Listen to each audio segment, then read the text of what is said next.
for Michael Maitre.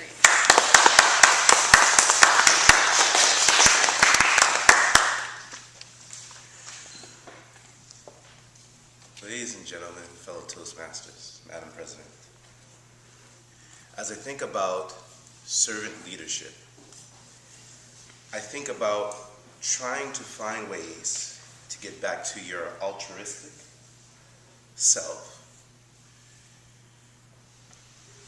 Because in order to love and to serve, we really have to be in tune with who we are. I want to talk to you about being free.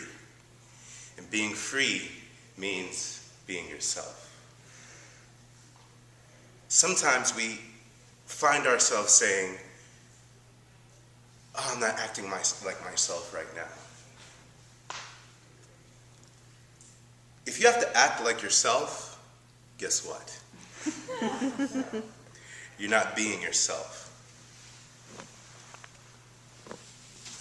We are not ourselves because oftentimes we find ourselves slipping into roles. And although roles are sometimes beneficial, they can be very, very dangerous. We go to work, and we can slip into work me. We come home from work, and then we slip into family me.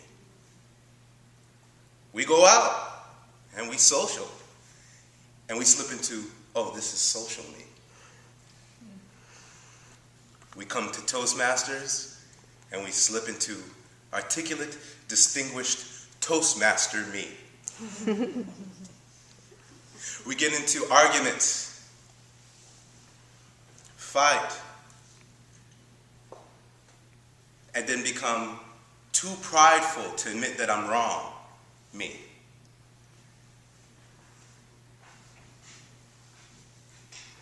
And then we beat ourselves up over it and become, woe is me. What is the problem with roles? The problem with roles is that we put so many veils in front of ourselves that we can't see who we truly are.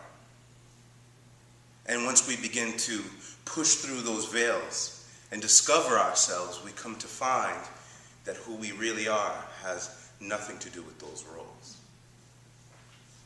And yet, we have a formula. We have something that we can do that would allow us to slip out of those roles. And what that is to watch ourselves, almost like a movie or a TV show.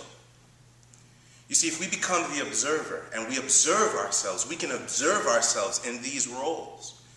We could see the roles before they even begin to manifest themselves. I could see myself slipping into prideful, don't want to admit that I'm wrong me, as the conversation is starting to get intense. And as I start to get defensive. By watching ourselves, we can see the role lurking, creeping, wanting to get a hold of us, grab ourselves and get on our back and force us to give it a piggyback ride. I had a roommate in college. And this particular roommate, we got into a lot of disagreements because this roommate always hated the fact that if a particular female would walk by, I would look. And I remember it very vividly. He would say, "Mike, I seen that. How could you?" You see, this particular roommate was very much into his Bible. He's very religious. And he's very much always correcting me. And saying, "Hey, you can't do that. You can't look at girls that way, man. It's not cool." I don't think this roommate realized that he talked in his sleep. So one faithful night, I was laying in bed. And of course, this is college, so there was another roommate there with me. 3 people in one room. And he's sleeping.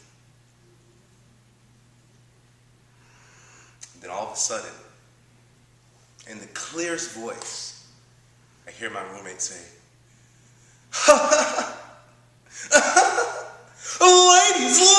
ladies, please, open the gates. Me and my roommate looked and said, is that Troy? This guy that's correcting me about ladies and looking at ladies and all this, he's sitting there talking about ladies in his sleep. And I said, no, it can't be. Until the second time. Ladies, please. I said, something's wrong with this guy. I share that because what you try to use as a veil and try to use to hide things and to hide who you really are and to hide what you're really thinking sometimes can get casted upon others. If I'm trying so hard not to be who I really am, sometimes I put it on other people. If I really want to serve somebody else, if I really want to enlighten somebody else, the only way to do it is to be myself. The minute I start to become somebody else, I start putting other things on people that are not necessarily them. And so I'm not acting like myself. I'm being myself.